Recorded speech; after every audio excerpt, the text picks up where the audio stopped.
Hey guys, welcome to Outdoor Exposure. I'm Jen. And I'm Jay. And on this episode, we'll be talking about two hikes that we went on recently. One is to the Neversink North Trail in Reading, PA, and the other is to Pinnacle Peak in Hamburg, Pennsylvania. And Jen will also be covering 10 essentials that every hiker should have with them no matter what, whether it's a day hike or a through hike. 10 essential items that you just gotta have if you're gonna be out there. So kick back and enjoy the episode, and we'll see you soon.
That we want to point out about this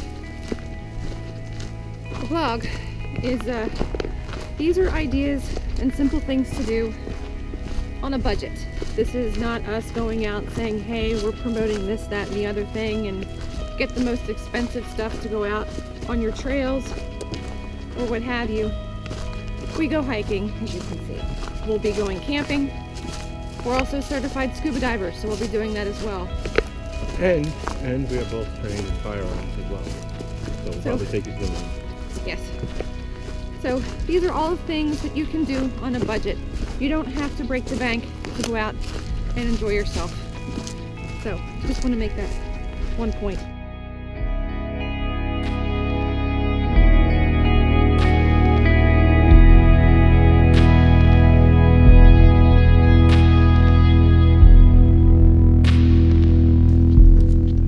Folks, we have reached the end of the Neversink North Trail, as indicated by these rocks. As you can see, we have a road right here. The trail ends right there at the road. So it's a trail that if you did get lost, if you just stuck to it, eventually you'd come to civilization. Although how you could be in danger here becomes pretty hardcore.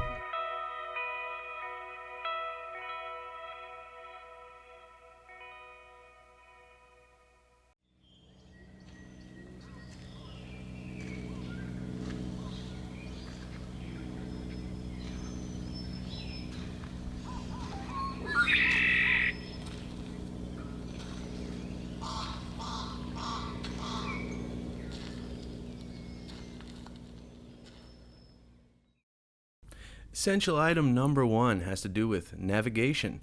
You want to make sure that for any trip you head out on, you have a compass or a map, or make sure that you can get a GPS signal on your cell phone. Preferably, you may want to go with a combination of at least 2 or more of these items.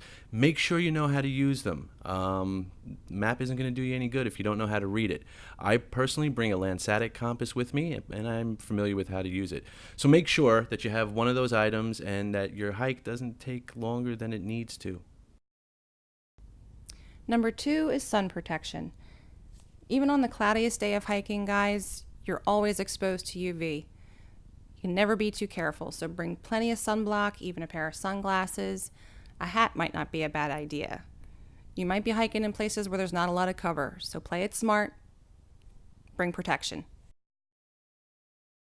Number 3 is insulation or outerwear.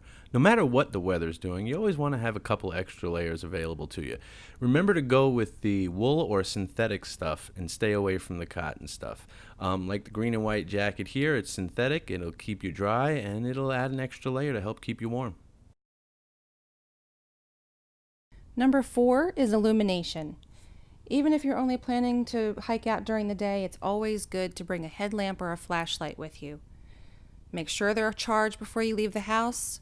Bring extra batteries with you in your pack, but make sure your flashlight or headlamp are lightweight. You don't want to overweight your pack. Number 5 is to make sure you always have a good first aid kit with you. You can usually find pretty well stocked and portable ones at most major stores in their camping sections, or you can order them online. Some of the things you want to look for is to make sure that the kit includes a list of what's included, and these should be items such as aspirin, ibuprofen, Band-Aids, gauze, alcohol swabs, because you never know what you're going to encounter out there, and accidents do happen all the time. So remember to always have a good, lightweight first aid kit with you that's got the essentials. Number 6 is fire-making supplies. Again, like I said before, even if you're only planning on going out on a day hike, you always want to play it safe in case something happens and you get stranded out overnight. Bring waterproof, stormproof matches with you, fire starters. I always like to bring a tub full of dryer lint. You can grab some right out of your dryer trap at home. Great quick fire starter. Keep your stuff dry, keep it in a Tupperware container or a Ziploc bag. You never know when you're going to need it. Again, very easy. Keep dry in a Ziploc bag. Just make sure again that you don't overweight your pack. Number 7 is to always make sure you have some kind of repair kit and or tools with you. Doesn't have to be anything major, but just something that if you need to repair a piece of clothing or a piece of gear, you have the ability to. I personally choose to go with a Leatherman that I always carry on me because you never know. You never know what you might need to be repairing. It could be anything from a tarp or a poncho, a hiking boot. So just make sure you have some type of tool/repair kit on hand as well, just in case you need to stop and make some field repairs. Number 8, nutrition. Even if you're 100% sure you know where you're going and you're positive you're not going to get lost, you still always want to pack enough food for one night and at least part of the next day. Pack calorie-dense nutrition, protein-rich snacks, dried fruits, trail mix, things like that, energy bars, but you never, again, want to overweight your pack. Make sure all of your snacks are lightweight, easy to carry, and remember to take your trash out with you when you leave. Number 9 is hydration. I can't say enough about this. You don't want to catch yourself out there in the middle of a really good hike and then suddenly you find that you have nothing to drink and you're starting to get those heat-related headaches and whatnot. So it's good to carry at least a quart-sized bottle or 2 per person. Obviously, how much you're going to be hydrating is going to depend on the length of the hike and the weather that particular day. But it's always good to make sure that you have a little bit extra than you think you might need. But I can't stress the importance of hydration enough. And the final essential for your pack, number 10, your emergency shelter. Again, this goes hand in hand with the essentials that I mentioned earlier. Even if you know where you're going and you're confident that you're not going to get lost out there, it's always important to have your emergency space blanket, a tarp, even an extra large trash bag will work in a pinch. Make sure it's a bright color. Easy to spot. I like my reflective poncho, again, so people can find you Stay safe.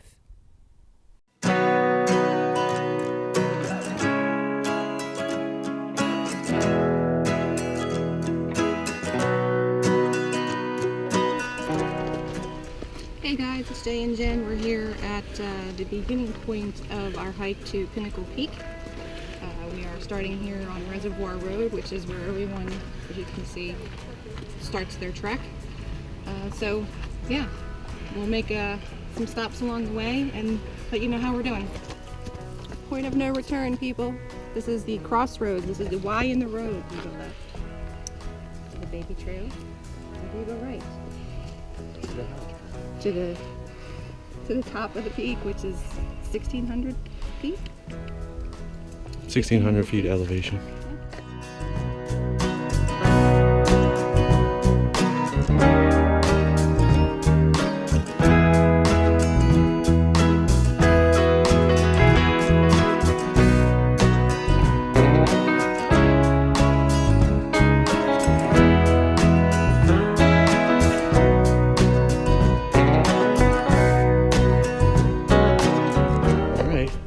So we are still on the upward leg of the Pinnacle Peak Trail here in what are we, Hamburg PA?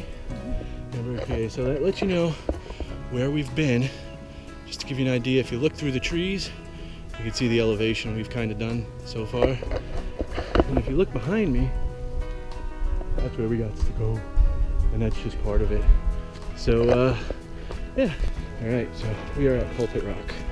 So just so that you all know, there's the 1,582 feet. 1,582 feet. One of the things we're learning today, as we always stress, is to plan accordingly. And today we kind of might have made a little itty bitty mistake. We knew the weather was going to be nice. We knew it was going to be sunny, clear, warm. What we didn't factor in was the humidity. And the humidity is very high today. So a trail that Jen and I have both done multiple times is seeming like a little bit more of a work and more of a challenge than it normally would be. We've already had to stop once to water up, so we're fine, and we're going to keep on pushing through.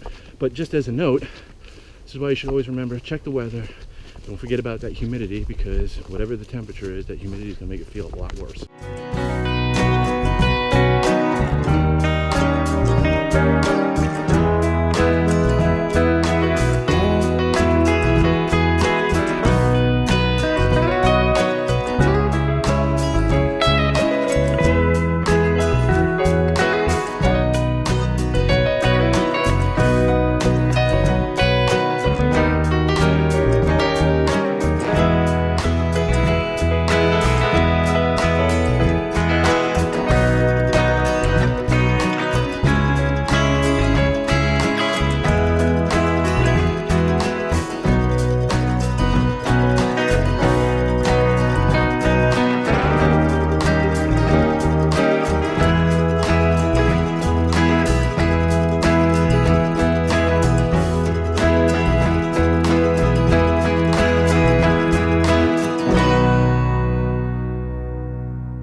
So here we are on our way back down to Reservoir Road, which is the beginning of where the trek starts for Pulpit Rock and Pinnacle.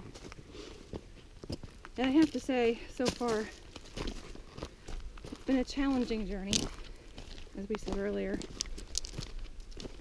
The way down, don't fool yourself. And I know a lot of people think this, oh, the way down it'll be so much easier. Yeah, no. The bullet points of this trip are, and this is just kind of like a recap, because we've discussed these things as we've gone today. Take frequent breaks. Don't overexert yourself, especially in the beginning of your hike, because it will just be absolute hell for you. Take frequent breaks. It's not going to make you look like a wuss. If anything, they'll look like a wuss, because they'll be the ones that are crashed on the side of the trail, not you. Water. Bring plenty of. And when you think you have enough water, bring more. If you're not into trails where you have to climb, I wouldn't do it. You don't want to overburden yourself with too much food because it is only a day hike. So, yeah, we kind of broke it in half. We stopped at Pulpit Rock, had some lunch. Fruit cups are really good too, especially like the peaches, things with a lot of juice in them. You can throw them away, and they're also very hydrating. So just keep that in mind. They're easy to pack, and the rinds you can toss. They're biodegradable. They'll go away. So bring things that are not necessarily crap you have to lug back with you. And you get to Pinnacle Peak. And it is an awesome view. It is totally worth the pain and suffering and lack of oxygen to get there. But just remember to pace yourself. That's the most important thing. Don't wear yourself out too early in your hike. Set your own pace. It's not a marathon. You're not here to impress anybody. We're just doing a casual stroll right now because it's flat at this particular point. So rest up while you're walking, set your own pace, and you're good to go. She's right. Hey guys, I hope you enjoyed this episode of Outdoor Exposure. I hope you learned something. Maybe we shared some info that either you were aware and have forgotten about, or maybe you didn't know. Remember, if you have any tips, tricks, thoughts, ideas, suggestions, or opinions, please feel free to comment below. And don't forget to hit the subscribe button, the like button, and follow us on Facebook and Twitter. Is there anything you'd like to add? Nope, that covers it. All right, so we hope that you'll tune in for the next episode. I don't know exactly what we're covering yet, but it'll be outdoors. So for myself and Jen, thanks for watching Outdoor Exposure.